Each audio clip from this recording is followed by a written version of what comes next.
to true crime with strategic eyes. Strategic back again. I got a good show for you guys today. It's not going to be a long show. Well, you never can tell with this show because you guys send me information on the fly and we got to cover it. But it's going to be a very probative show. Last night was a game changer for me. You know what? Let me stop being rude. Let's slow it down a little bit. First of all, thank you guys for joining me today. Welcome to True Crime Strategic. If anybody's new here, make sure that you hit that subscribe button. But we got 73 people already in the live, and I just started, and I am so honored to share my time and space with you guys, or rather that you guys are willing to share your time and space with me. So before we even go any farther, I got to pay homage to you guys. Thank you so much for supporting True Crime with Strategic. Now, back to business. I got a real interesting show for you guys today. Yesterday was a game changer for me. It was a game changer because when I finally read what Jake Haro did to his 10-week-old daughter, I knew at that point, as a detective, as a seasoned investigator, that this guy is prime suspect numero uno. You better believe that your past can and oftentimes does dictate your future. You better believe it. If anybody tells you otherwise, they're not smart. They don't know what they're talking about. It doesn't define you. It doesn't mean that you're destined to constantly repeat the sins of the past, but it shows what you're capable of. So when you're talking to that guy who's highly educated, who did time for murder, and now he's a PhD and he's working a great job and he's giving speeches on telling little kids not to commit murder, not to be bad guys, that's great. Let's give him applause. Right? Good job. You're reformed. You're rehabilitated. We love that. We respect you, but we know what you're capable of. We know what you're capable of. You took a life before. You raped before. You stole before. You defrauded before. We know what you're capable of. You may never do it again, but you're capable of it because you did it before. Jake is capable of hurting small babies, because Jake has hurt a small baby before. It just so happens that Jake did it in a state that likes to give baby beaters second chances. Yeah, I said it. Oh, hell no. We're not talking politics and all that stuff. That's not what we're here for. On this channel, we give a voice to the voiceless. We defend children. I'm just giving you facts. Oh, hell no. He beat that baby. He almost ended that baby. And then they gave him probation, ladies and gentlemen. Unacceptable. And because they gave him a second chance, he did not deserve, he did not earn. He went, made another baby, and I think now that he ended that baby's life. Now, I want to talk about the grandmother today. I want to talk about that grandmother, guys. That grandmother is delusional. Now, somebody has sent me information about grandma. Let me take a sip of this energy drink because I just woke up. And I don't just have to get my energy up for you guys. I got to get my energy up for work because I'm going to work in a little bit. And it's night shift this week. We alternate. 1 week we work the night shift. The next week we work the day shift. That's how crazy my schedule is. We do both so that we could touch different parts of the day. You might go out and look for some witnesses or look for some camera footage, and maybe the superintendent of the building is only available in the nighttime. Or maybe they're only available in the daytime, or the witness is only available in the daytime. So they make us alternate week by week. 1 week we work nights, next week we work days. So this is my night week. So I'm not getting off of work till 2 a.m. So it's going to be a long day, baby. Oh, my God. A long day. And it's been hot. So I know there's a case waiting for me when I get into that office. Anyway, I want to talk about grandma today, ladies and gentlemen, because grandma is quite the character. And somebody has sent me some very interesting information. But before I dive into that stuff, I got to say my disclaimer. All this stuff is alleged. Okay? We're adults here. When I tell you I have facts, that means I have verified it and I believe it to be a fact. If I tell you it's alleged, if I tell you that it's rumors, that means take it with a grain of salt. I'm telling you the information that I'm about to give you guys during this live, it may be true. It looks official, but the people who sent me that information did not. I told them explicitly. I said, send me the documents. They just sent me screenshots. So I'm going to cover it because I think it's interesting. And I think it tells the story of this family. But for me to cover it with authority, those folks need to send me the documents.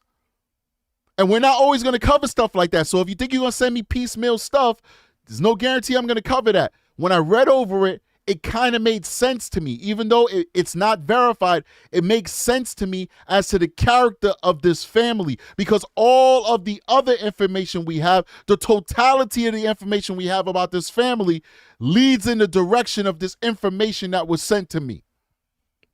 But I just got to say, as a law enforcement person, as a YouTuber, it's not appropriate to send piecemeal stuff like this. Send the information or don't send it at all. But we're going to run with this one. We're going to run with this one because it tells the story. It fits in. It really does, in my opinion. All right, so first off, let's start off with the grandmother and why she's not, listen, this grandmother is an attention. I don't want to say the word because she's older and I don't want to disrespect my elders. I'm a very respectful person, but what's that? What do people say when they're attention? It seems to me that she's an attention because all she seems to do is love to be in front of the camera. Whether it hurts her son and her daughter-in-law or not, she don't care. She always got something to say. We're here for it. But geez, Grandma, you are an attention. So we're going to listen to Grandma try and make it make sense as to why the baby was not observed at the football game. Now, people were saying that the baby was not at the football game, that nobody saw the baby at the football game. Now, there's some people out there saying, well, that's not true and it's not verified. All right, well, it's verified now. And the reason why it's verified to me is because the grandmother is making excuses for it. She feels like she needs to account for it. Now, if she knew that the baby was at the football game, and if her son-in-law and her daughter told her that the baby was at the football game, she would not need to make this excuse.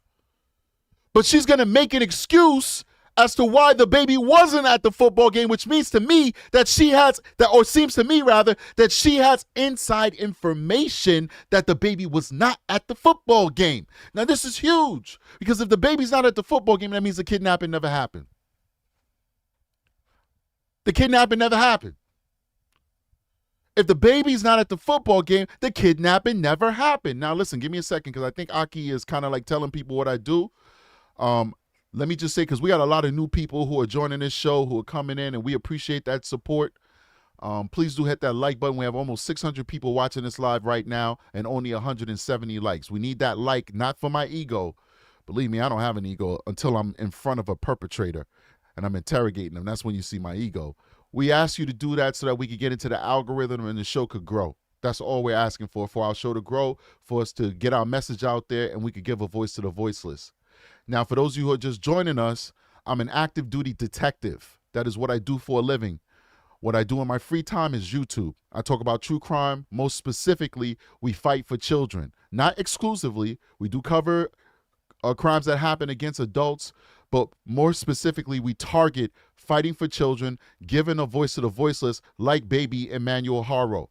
Now, I am a specific type of detective, but I can't say it on YouTube because they've banned those words. Those words are salacious to YouTube. So if I tell you the type of detective I am, they're going to punish the show and maybe demonetize us. So many people, including Aki inside of the chat, know exactly what I do, and they're going to tell you the type of detective I am in the chat. So what does that mean? That means get in that chat and engage in that chat, talk in that chat, and become a part of this community, so that this channel can grow. Because thumbs up and engagement in the chat is what lets the algorithm know that this show is worthy of being put out there for a wider audience. All right, now, let's keep going.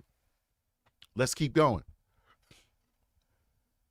I think Grandma knows that the baby was not at the football game. Now, I was watching a TikToker, And this TikToker was saying, I'm not even going to go to the football park because it has nothing to do with this case and all this, that, because this is her case. That's how I was coming off the beat. Like, this is all our case. We talked about that yesterday. This is the people versus John Jane Doe. This is all of our case. But you got people acting like this is their case. I was one of the first YouTubers to cover this case. And you know what I said in one of my first shows? Go back and watch it. I said, please, other YouTubers cover this. Please, all these larger channels, please cover this because this baby needs awareness. This is not about you and I and me and me and I and me. If you hear somebody on their channel talking me, you need to go to a different channel. This is about baby Haro. This is about Emmanuel Haro. This is about giving justice to that little baby. I see people, I'm so heartened and I feel amazing about it. People using some of my material. Yes, use it. Use it, clip it, do what you got to do because the purpose is to bring awareness. Unless you're doing some evil stuff, you'll never get any copyright from me. Go and use it, clip it, do what you got to do because it's about baby Haro. So this YouTuber, this TikToker's like, oh no, we're not even going to go to the football field because that doesn't matter. No, it matters.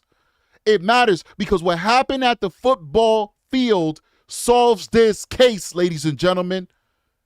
What happens at the football field solves this case. There was thousands or maybe hundreds, let's not exaggerate. There were hundreds of people at the football game. Hundreds of people at the football game. Hundreds of potential witnesses at the football game. And only thing we need them to witness is one thing. We need one thing from those witnesses. Did you see the baby with the mother? That's all we need from those witnesses. Did you see the baby with the mother? Because if the baby wasn't at the football game, then that means the baby wasn't at Big Five. And if the baby wasn't at the football game and wasn't at Big Five, then mom's a liar and something happened to that baby and only mommy and daddy know it. And guess what? We could bring a case against you without a body. It's difficult, but we can. Especially when daddy has a history of almost beating babies to death. But unfortunately, California thinks that's worth work release. Work release. So now let's listen to grandma make excuses for the baby not being at the football game. Not being at the football game. Let's listen to it. Search continues for a 7-month-old boy in a disappearance that has captured national attention. The child's parents say he was abducted 4 days ago, but investigators report that parts of their story just don't add up. KTLA's Sarah Welch is live in San Bernardino with the latest updates. Sarah? Sharon, Micah, good evening. Investigators aren't taking any questions about those inconsistencies, but they did say that they have scoured the areas of Yucaipa and Cabazon looking for any evidence of this baby boy and his whereabouts, and that they've also collected large amounts of surveillance video and are currently reviewing it, piecing this all together ever since the baby's mother claims that her little Emmanuel was kidnapped 4 days ago. It's just a baby. Just give our son back, please. The couple went public with their plea for help, but now their phone number is on the flyer for I also want to bring it to your attention, guys. The transformation that was made by the mother.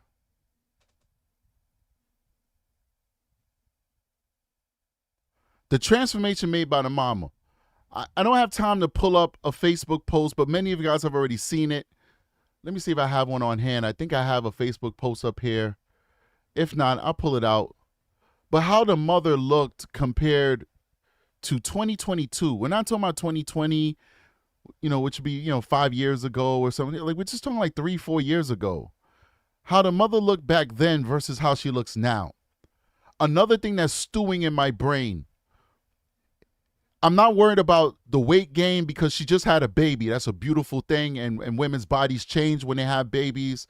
And, as a man, when I see the fluctuation and changes in my wife's body, I just looked at it as beautiful. Like the sacrifices that she made to bring our children into this space. So that's not an issue. I'm just talking about the overall appearance of the mother. I'm starting to think that there's some drug activity involved. And then some of the things we're going to talk about later is probably going to maybe led some credibility to that. But we know that the husband, Jake, has a history of drugs. We know that. Oftentimes, drug addicts will pull down their non-drug addicted spouse into drug addiction.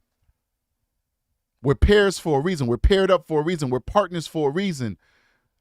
Sometimes, most often, the positive things that we have, we can share with each other, but sometimes we could drag each other down with our negativity as well. I'm thinking that the mother and the father and drugs may have had something to do with this, but I have no evidence of it. It's just me surmising based off of what I see. Let's keep going. Missing baby are disconnected, and Jake and Rebecca Haro have reportedly lawyered up. There's a lot of things that we're reading that just don't add up. The locals who don't know the couple are zeroed in on the search for the 7-month-old that is garnering national attention. What is happening in the city, what is happening to this family. Sunday night, people worried for baby Emmanuel held a vigil for him in the Big 5 parking lot in Yucaipa, where his mother claims her baby was kidnapped last Thursday evening. She says she was at this nearby park and ran to Big 5 to buy a mouthguard for her stepson. And as she was about to change the baby's diaper, a stranger knocked her out and kidnapped the baby. But investigators say there are holes in her story and they cannot rule out foul play. This afternoon, deputies walked the couple's property in Cabazon, and over the weekend, investigators were seen there, and the baby's grandmother says cadaver dogs also searched the home. They're not going to hurt that baby. That couple were just... Look at the grandma, man. Take a look at her. She's an older person. I'm not making fun of her. I mean, I hope I can walk when I'm her age, okay? But we're going to talk about grandma. We're going to talk about grandma real soon. Home bodies. The grandmother says Emmanuel is her daughter's pride and joy, but we've learned that history of child abuse and a felony child cruelty conviction from a previous relationship. The couple's 2-year-old has been removed from the home as a result of this case as the search goes on to find the baby boy. I'm a father and I'm a grandfather, and the thing that bothers me about it is the inconsistencies in the story. I would be inconsolable if something happened to one of my kids. Now, we did ask the grandmother if anyone saw baby Emmanuel at the park last Thursday. She told us that the baby's mother would never take him out of the car because he didn't have his vaccinations. The grandmother also told us that her daughter was asked to take a lie detector test, but her husband said no until they had a lawyer. Sharon Micah will send it back to you. Sarah, thank you. You heard that crap? Let's play that back one more time. Happened to one of my kids. Now, we did ask the grandmother if anyone saw baby Emmanuel at the park last Thursday. She told us that the baby's mother would never take him out of the car because he didn't have his vaccinations. The grandmother also told us that her daughter was asked to take a lie detector test, but her husband said no until they had a lawyer. Sharon Micah will send it back to you. You see that? She said that Rebecca would never take the baby out of the car because the baby didn't have their vaccines. So she's saying that, oh, the reason why you didn't see the baby at the football game is because the baby was in the car. Does that make sense?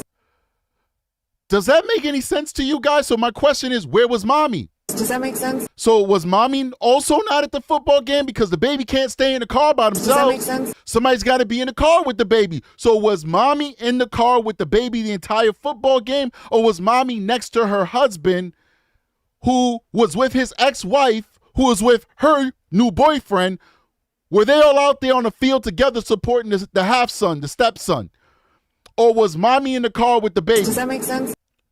It sounds like a lie, in my opinion, to cover up for the fact that it's going to come out pretty soon, like it's already starting to come out on these YouTube and Facebook streets, that the baby was never at the football field. Does that make sense? Makes sense to me.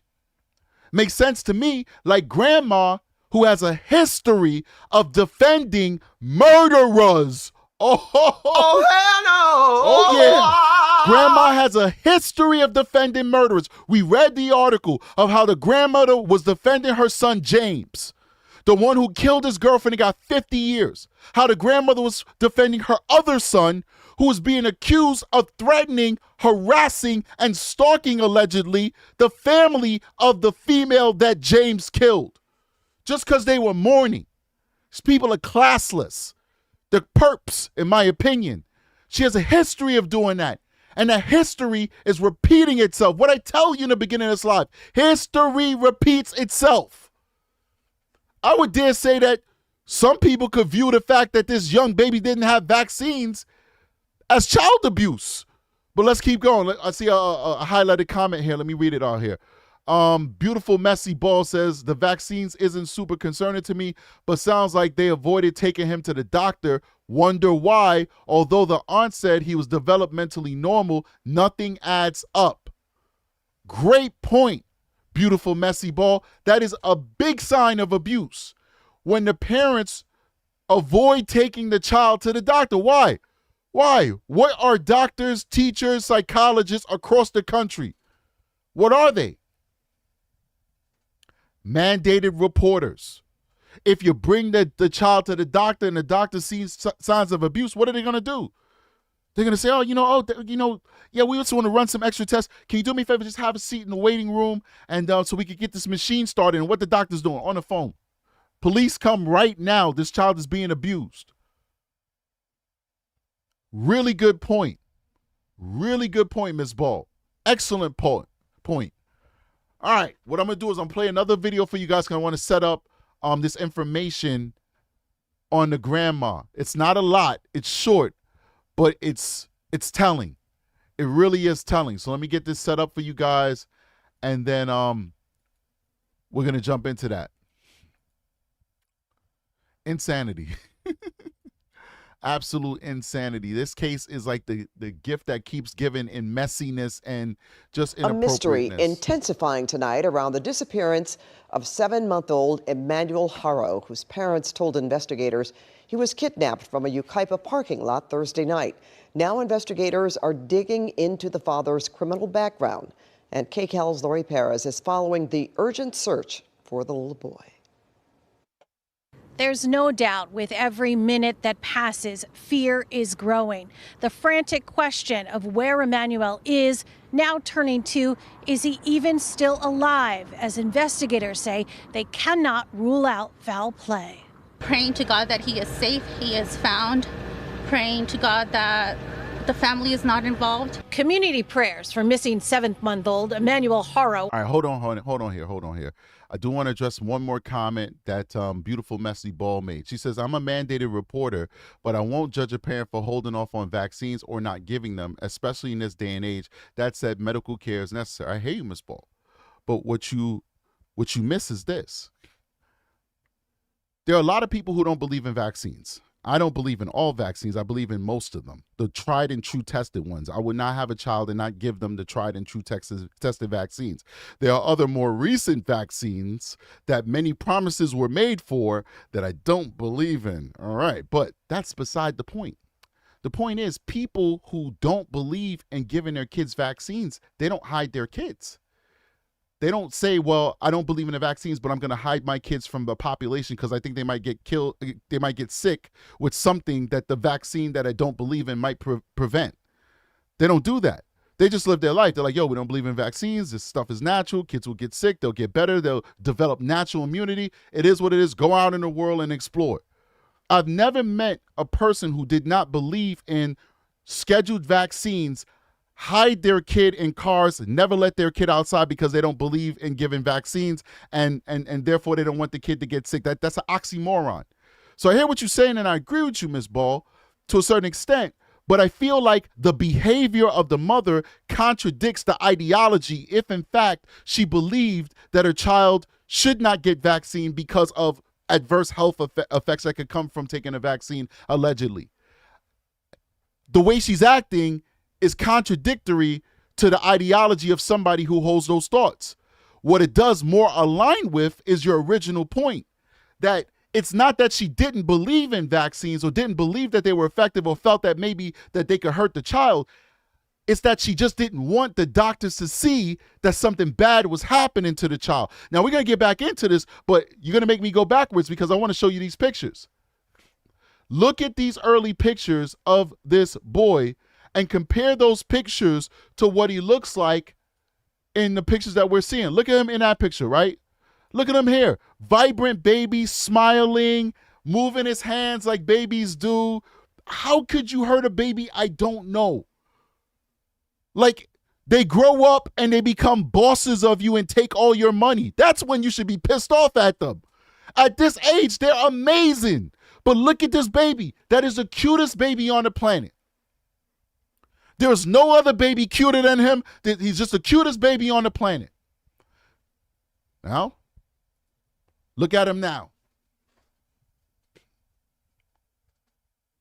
How do you go from the 1 or 2 pictures that we can see him looking like this when he's brand spanking new to every other picture he looks like this?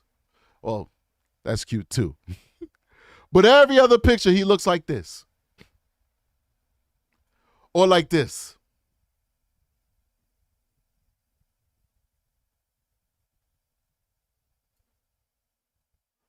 What we have is a before and after. This is before, allegedly, mommy and possibly daddy, or daddy and possibly mommy were putting their hands on him. And this is after. This is probably before he obtained, in my opinion, without no scientific or evidentiary backup to it yet, because we don't have no autopsy, this is before he got a TBI. This is before shaken baby syndrome. This is before the beast of parents that he have hurt him and turned him into this.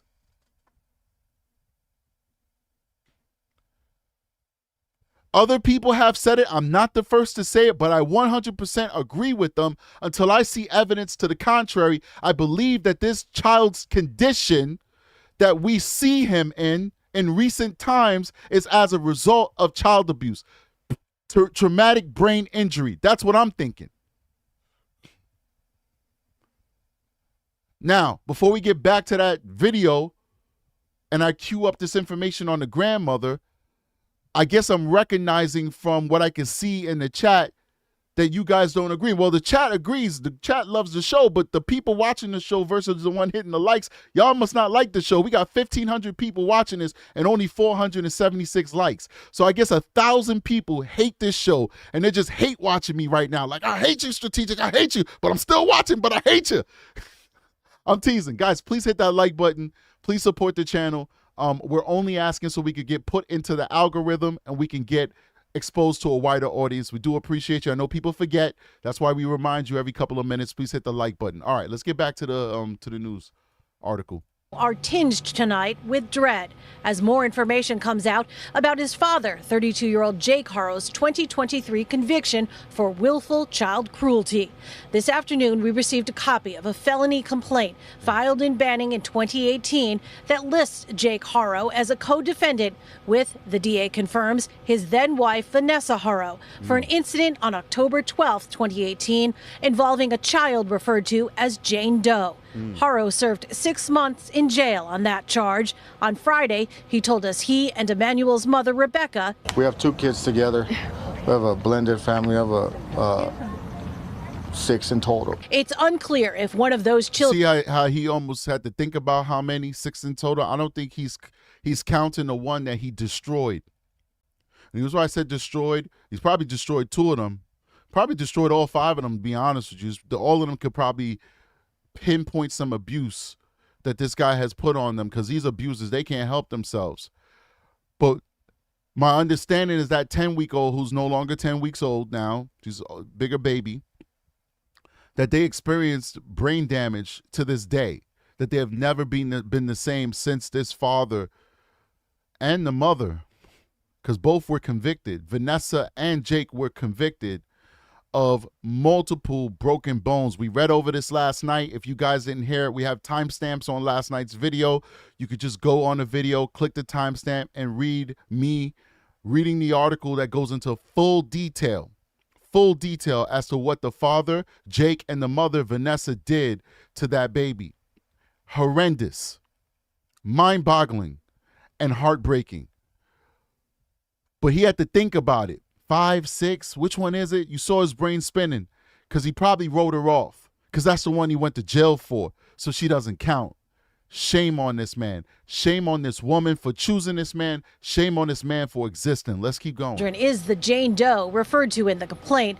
We do know that in the last few days, social workers have removed another child, a 2-year-old, from the couple's Cabazon home. Riverside County investigators were back there today, but no one answered the door. This after they say they confronted Emmanuel's mother with inconsistencies in her account of what happened. She told us someone punched her and took her baby as she was changing his diaper in a Yucaipa parking lot Thursday night. And I couldn't even turn it. Now they're saying that there's video. I was watching Facebook. There's video allegedly in a doctor's office that shows that circulating. I searched for that video. I could not find it. There's a lot of misinformation you're gonna find on the internet. You know what? I'm gonna get into this grandmother thing, but you guys, how I do my show is I go with the flow. And talking about misinformation made me think about this video here I want to play for you guys. We'll get back to that, but I want to play this video for you just to show you the type of misinformation that's flying around these streets. And a lot of it is just evil. It's okay to speculate. Like I told you, we can speculate. We can talk about rumors as long as we identify it as speculation. We identify it as rumors. We identify it as alleged so that people can make a decision on what they want to believe, but they can also know what is fact. What is fact? What is maybe? What is fiction? What is whatever? It's just about being honest with the audience. But you have channels that are trying to, I don't know, and what enrich themselves off of this tragedy. Watch this real quick. Listen to this. That's trending right now on TikTok. This is trending on TikTok, ladies and gentlemen. And I gotta say before I even play it, so that you're clear and you're sure about what you're about to watch. This is fake news. Fake news. Whoever put this together, 123 YYY 532, you are the son of the devil. Watch this. The child's head had been severed.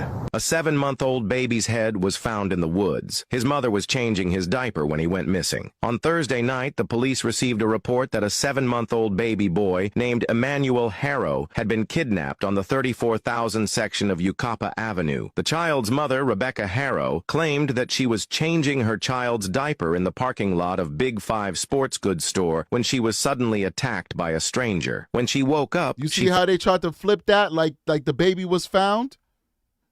You see that title up there? I'm not even gonna read over again. This is the type of evil stuff that's floating around these YouTube streets and these TikTok streets. Let's keep going.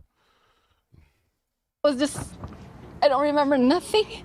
I got up off the floor and I didn't see my child. Someone took him from me. Investigators say she and Emmanuel's father are no longer cooperating. Teresa Garone lives near the Haro family. You never know, like, what your neighbor, anybody, you never know. It's sad. Just to think about it, it's really sad. We also have new information. Jake Haro was possibly headed back to jail for violating his probation in that child cruelty case. Court records show he was due in court next month after getting charged last year with owning or possessing a firearm and ammo as a convicted felon and narcotic addict. All of it together adding up, some worry, to nothing good. I'm a father. And look at the color out of that. Listen, it's hard to say that, because cameras are different. Depends on the exposure and all that good stuff. So this is just me talking about what I see on the screen. It could also be my monitor's color. It could be all kinds of things. But it almost looks like he has no life in him. It looks like he is pale and has no life in him. You can't tell me if I was face to face with this young baby and this was the complexion that I would observe with my own eyes. And if the baby wasn't moving, I would say that this is a postmortem picture. Point blank, period. And I've seen a lot of dead everything in my career. I've seen a lot of dead everything. Dead kids, dead adults, dead animals, dead everything. You can't tell me that this wouldn't be a post-mortem picture. Now, I'm not saying that that's the case here. I'm pretty sure this baby is alive and well right now. But the baby looks so pale, so uncared for. This almost looks like the baby's no longer with us. Let's keep going. In this picture. Because believe me, you can have hope Hope is a beautiful thing. I will never, ever, ever fault anyone for having hope. So you keep that hope if you have hope. But me personally, strategic, I don't think this child is still with us. I think that ship has sailed. Considering what we know now about these parents, that ship has sailed. Let's keep going. Nothing good. I'm a father and I'm a grandfather, and the thing that bothers me about it is the inconsistencies. And then they go and they lawyer up. Who does that in the middle of an active investigation trying to search for your missing child? That's a very wise man. So even if the police are asking you tough questions, if you know you didn't do anything and they're the only means of you finding your child, you keep cooperating because you know that there will be no facts that will lead them to believe that you had something to do with this disappearance or unaliving. Flying Hawaiian says you should lawyer up, though. No, you shouldn't. No, you shouldn't. It's your constitutional right. But I'm telling you, unless you're a detective Hawaiian, and I like you, I'm not trying to come for you. You're very active in the chat, and I appreciate you. But unless you are a detective and deal with these cases, we don't have a debate. Because I'm telling you as a detective, if I'm trying to find your child and I'm asking you tough questions because I'm trying to figure stuff out and you lawyer up, I'm going to think you're a suspect. Can I prove you did something? If you didn't do nothing, then I can't prove it. But I'm going to think you're a suspect. Every single detective is going to think you're a suspect. Because I'm not saying you did anything. I'm trying to figure out where your kid is at. And now you lawyered up. A lawyer's not going to let you talk to me. So that means I can't get information. When we do an interrogation, if I ask you if you want an attorney and you say, I want an attorney, I'm done. I can't talk to you no more. If you're innocent, and I'm not giving anybody legal advice here. I am 100% not giving anyone legal advice. I'm just talking for myself as a private citizen. Once I ask you, hey, listen, buddy, would you like to have an attorney before we talk? Like, what do you want to do? Can I read you your rights? Or if I read you your rights and you say, listen, and I get to, do you want an attorney? Do you agree to talk to me? You say, no, I want an attorney. We're done. There's no attorney on this green earth that's going to let you talk to me, even if you're innocent. Even if you're innocent, there's no attorney that's going to let you talk to me. So that means that avenue of using you to help me find your child is done. It's shut off. It's over. So if you have nothing to hide and you know that you had nothing to do with the disappearance of your kid, then you should not be getting an attorney, in my opinion. Not legal advice, in my opinion. On the other hand, Fly High Hawaiian, if you did have something to do with your child's disappearance or unaliving, then you should get an attorney. So we're talking about two different things right now. If they did something, then yes, they should have got an attorney. They did the right thing. I'm not faulting them for getting an attorney because if they're guilty, they need an attorney. But if they didn't do anything and they're just looking for their kid, getting an attorney seems like guilty knowledge to me. But anyway, let's keep going. The Sheriff's Department is now labeling this a critical missing child case instead of a kidnapping as they continue to look for Emmanuel. In San Bernardino, I'm Lori Perez, KCAL News. All right, so now I'm going to pull up the grandmother situation. This is bananas. Let me close this stuff out. This is bananas. This is bananas. All right. This is all alleged. All alleged. I think it's a little out of order. All right. So apparently, and I'm hoping I'm getting this right, okay? There's probably going to be more people who's more well-versed on this than me. I just got this information. I haven't done a deep dive on it, but I wanted to bring it to your attention, guys, all right? This is all alleged. The people who sent me the information did not send me those court documents for me to read over them. They just sent the same screenshots that I'm about to show you. So something happened to a guy named Hector. And I believe that it was an adult. They got little kids here on the photo, but when I read one of the comments, it says, my 30 years I spent with you, which meant that the person was at least 30 years old when they passed away. Jake Haro, the father of Emmanuel Haro, is the one who organized this GoFundMe. They like GoFundMes for some strange reason. They like their GoFundMes. So Jake organized this bad boy. And this is one of the comments that's on here, or this is like basically the narrative for it. So Jake Haro is organizing this fundraiser on behalf of Rachel Cosentino. If you knew my sweet son, you know this world lost a sweet soul. He's in heaven with his dad. Our hearts are broken, but hope lives on in his beautiful children. So this was a grown adult. He had baby pictures up there, but he's a grown adult. Wish people show how people actually look. Like, you know, when like evidence like a police shooting or something like that, and then the person who got shot, whether they're innocent, guilty, we're not going to get into that. They always have like baby pictures of the person. Why? Like, I'm still going to feel sorry for you if I have a picture of you as an adult. They always have the baby pictures, whatever.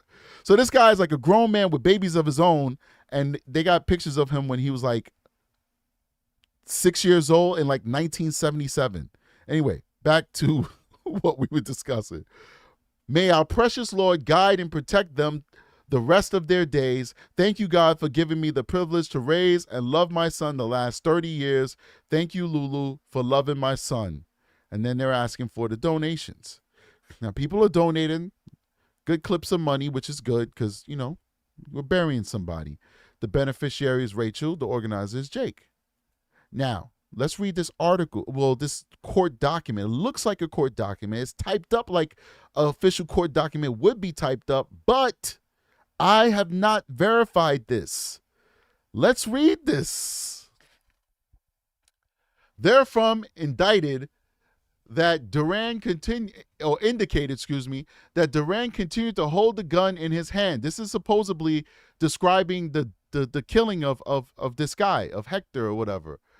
When Albo, about 5 or 6 feet from Duran, became more abusive and threatened to take Duran's gun. The latter said, "No one is going to take my gun." As the two men closed into another struggle, a blast came from the gun between them and Albo fell to the floor. Duran then fled with his handgun. The shot from it caused Albo's death. The foregoing was substantial evidence supportive of the jury's finding of second-degree murder. See People versus Johnson, Granger versus Antoyen. Additionally, the people produced the witness, Mary Beushausen. I don't know. I've been saying her name crazy, but whatever. The people produced the witness, Mary Beushausen. Hereafter, for convenience, Mary. Mary had formerly lived in Salinas with her family, but marrying had moved to Riverside County. While living in Salinas, she was for a time a salaried undercover informant, working for the Salinas Police Department and the State Drug Enforcement Administration. She was working for the state DEA. Jeez. Allegedly, her duties had consisted of purchasing drugs and narcotics while pretending to be a user of them. Now, just want to clarify, if this is real, she was not a police officer. She was an informant, which means that she was a user. She was in that life. They probably caught her up on something, and then they decided, work with us or face the consequences, if this is real, okay? And she had worked with one Larry Irwin, a Salinas police officer. A short time after Albo's homicide, while Duran was apparently charged with the crime and free on bail, Mary's nephew, Julian, with Duran, visited her in Riverside County. During the visit, she observed a handgun in a piece of luggage containing Duran and Julian's clothes. Inquiring about it, she was told by Duran that they had wasted, i.e. killed, the person that is at the top of this article, we assume. So she was state's evidence against one of her relatives. Basically, she testified that she saw the gun. Dang. Does that make sense?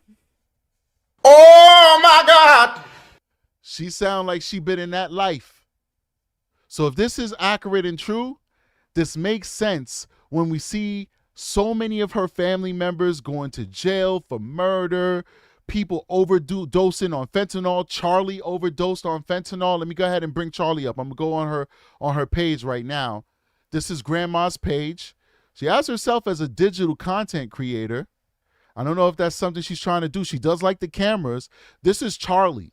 This is the one that passed away that Jake and Rebecca gave $300 to. Let's keep going. This is her page. I don't know. Is that her husband? I don't know. This Charlie B. I don't know who that is. That's Mary.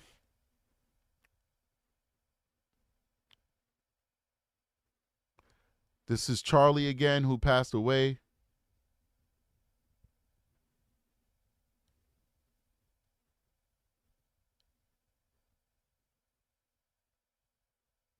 Let's keep going. This is Rebecca.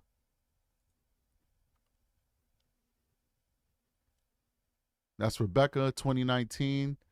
She got a lot of filters on her face, so I don't really know what she looks like for real, because she's one of those folks that always has filters.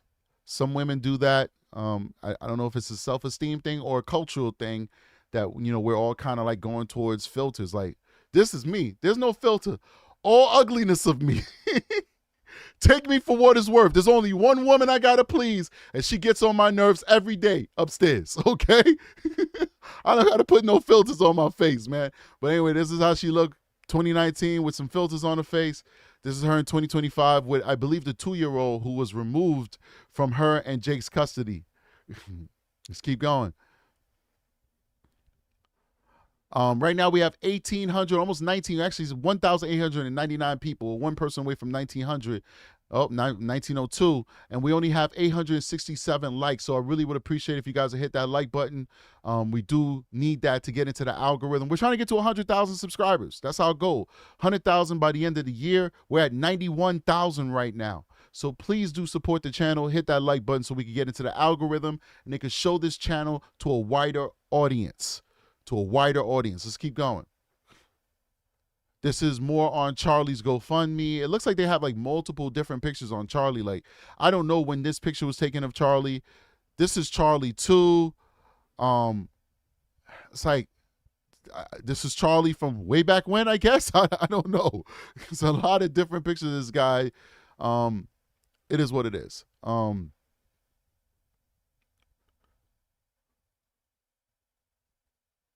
All right. Or maybe it's Charlie. Oh, no. I understand now. That is Charlie. These are all Charlies. It's just one is Charlie Jr. and one is Charlie Sr. I get it. So this is the Charlie Jr. This is the one that passed away. He's a young man. I know he was 30-something. I remember reading that. And he died from a fentanyl overdose. And this is his dad.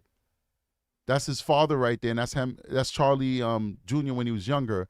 And up here, this is Charlie Sr. now with, I believe, his sister. And yeah, it makes sense now. My apologies, guys. It makes sense. All right. Let's keep going. See if we see anything probative real quick. A lot of these photos we've seen already. All right. Cool. All right, we'll read this last article. Actually, we read this one already. This one is going to describe what Jake did to the baby. I'm not going to get into that. The last article I wanted to read is this one. This is important. This is educational for you guys. So I hope you bear with me for a second because this could possibly save a life. This is important here.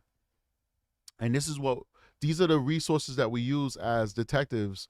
These are the trainings that we get to help us identify when these things happen. So this is basically a bulletin from Child Welfare Information Gateway. This is for professionals. And when we read this article here, you're going to see just how, we're all unique. We're all different as human beings, but that doesn't mean we don't follow patterns and follow trends. So big shout out to research crew who brought this to my attention. I do appreciate you guys. You guys are awesome. when we read this article, watch how Jake and possibly even Rebecca fall into the mold of what is being discussed in this professional bulletin. The risk of prevention of maltreatment of children with disabilities. Children with disabilities are at least 3 times more likely to be abused or neglected than peers without disabilities, and they're more likely to be seriously injured or harmed by maltreatment. Does that ring a bell, guys? Even among children with disabilities, the risk of maltreatment varies by disability type. This bulletin for professionals describes the scope of the problem, risk factors, and strategies for prevention. It examines the problem in terms of statistics and research, covers critical issues encountered when assessing a child with a disability for maltreatment, and provides information about promising prevention, collaboration, and training approaches. The bulletin also includes a list of helpful resources. This thing is heavy. It's 18 pages, but I'm going to put this on the Patreon only because I can't put it on YouTube. There's no mechanism for uploading articles on YouTube. This is a PDF article. It's not an internet-based article where I could just drop a link. So I'm going to put this on a Patreon. I'm going to make it free so anybody can go on the Patreon without subscribing to my Patreon and view this article. And this article is such good reading. It's very long. It's 18 pages long. Of course, we're not going to read all of it, but I want you to read it if you truly want to understand the psychology of what results in what happened to baby Emmanuel Haro. This is going to explain it. This is going to uncover and unmask that. Not all forms of disability carry the same level of risk, and not all children diagnosed with the same type of disabilities experience maltreatment equally. For example, children with disabilities that affect conduct, such as attention deficit hyperactivity disorder, may be vulnerable to physical abuse by parents or caregivers who may become frustrated by their behavior. Dropping them jewels. Children who rely on adults for their care, as well as children who are nonverbal or hearing impaired, may be more likely than others to experience neglect or ex-abuse. Knowing the characteristics of children's disabilities can help child welfare professionals and service providers comprehend the barriers that these children face, better recognize and respond to those challenges, and obtain a more informed perspective of each child's social, familial, and individual context. I'm telling you, this is a gold mine here. So it's going to be on the Patreon. Make sure you go and check it up. You have to sign up to Patreon, which is free. You sign up to Patreon, you have a free account, and then you could go on different Patreon's platforms and donate to them, subscribe to them, or if they have free content, you could just view the free content. It's going to be free, so go onto the Patreon, subscribe to the Patreon for free, so you can view this. And if you want to get more material, then you can, of course, subscribe and pay for the Patreon. But this will be for free. I want everybody to be able to have access to this document. Now, before we go, because I got to get ready for work, it's already 12 o'clock almost. I just want to get this number out there. I want to end the show with this. I have believed, and I continue to believe that this case will ultimately end up being a domestic violence case. I do believe, we talked about this on the members only. So for those of you who are members, go check that video out where I discuss my feelings on domestic violence and the duty to protect your children. I'm saying it out here, going much more detail on the members only, but I'm saying it here for everybody here. You may be a victim of domestic violence, and that is sad and that's terrible, and we want you to get the help that you deserve. And there are resources out here like the National Domestic Violence Hotline that could connect you with services, safe houses, etc. They can get you away from your abusers. But I will never have sympathy or mercy or care for somebody who allows their children to be hurt and abused. Being a victim of domestic violence is not an excuse for not protecting your children. I do believe that Rebecca, based off of what I know about the father, may have been a victim of domestic violence. I think that the father was abusing that entire family. He may have killed that little kid. That's my opinion and my belief. But I believe that Rebecca had a duty to protect her child. So that being said, if you are a victim of domestic violence, please, please, please, please call 1-800-799-SAFE. That's 1-800-799-SAFE. One more time, 1-800-799-7233. Get the help you need to get away from your abuser. And if that abuser has turned their ire on those children, it is your duty, it is imperative, for the love of God, protect those children. Leave. Leave. Leave. And if you need help leaving, call 1-800-799-SAFE. Big shout out to everybody who's joined us as members. I'm going to go ahead and read over some of these people, and we're going to get out of here. It's a lot of people. Oh, my gosh. The Midas is now a recruit. Welcome. Voice Behind the Truth is now a recruit. Malcolm, thank you so much. Edward Darnstadt is now a recruit. Welcome. Pip Anderson gave 1 gift membership. Thank you for your generosity, Pip. Ellis Doodles is now a recruit. You are amazing. Mama67 is a recruit. Thank you so much. Rachel Burton is celebrating 7 months as a member. Discord MS is now a recruit member. Thank you so much. Amanda upgraded her membership to a White Shield level. That is awesome. Thank you so much for supporting the channel. White Shield member Amanda. Sal's Dent Works says with a $2 super chat, putting on them red hat iron. Man, I love it. I don't know what that means, but it sounds cool to me. Let's keep going. GP is now a recruit member. Thank you so much. And Orange Rose has upgraded her membership to Patrol. Thank you so much, guys, for supporting the channel. Appreciate you guys immensely for joining me today. I hope you guys have a wonderful day. I'll see you guys on the next one. Strategic is out of here. Peace.